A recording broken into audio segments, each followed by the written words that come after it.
Pour accompagner la mise en ligne du catalogue raisonné, la galerie Diane de Polignac propose une immersion dans l'œuvre de Gérard Schneider. À partir de 7 tableaux, 7 périodes de recherche et de production sont ici présentées. Appuyés sur des éléments d'archives, ce sont différents jalons qui dévoilent les moments clés de l'œuvre de Schneider. Après s'être nourri des maîtres classiques, Gérard Schneider explore les voies de la non-figuration.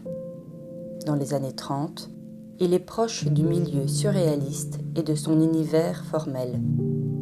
Le processus de l'écriture automatique l'inspire.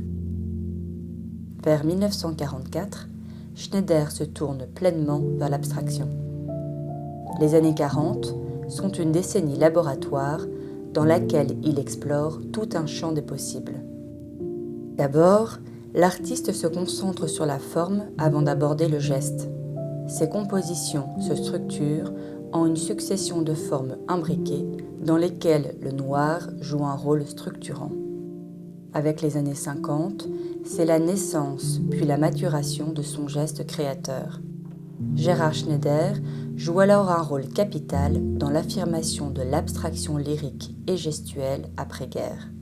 C'est aussi le début de sa renommée internationale, notamment aux États-Unis et au Japon. C'est le temps de ses premières participations aux événements artistiques internationaux, la Documenta de Cassel, les Biennales de Venise et de Sao Paulo.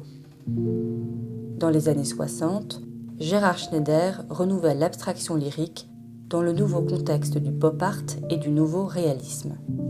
Après la forme et le geste, Schneider s'intéresse à la couleur comme élément structurant de son œuvre. La couleur est d'abord diffuse, puis traitée en grands aplats monochromes sur lesquels évoluent des formes libres.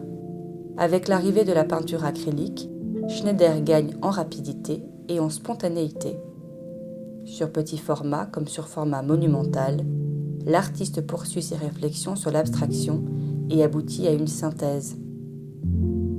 Gestes, formes et couleurs deviennent, à part égale, les éléments structurants de la composition.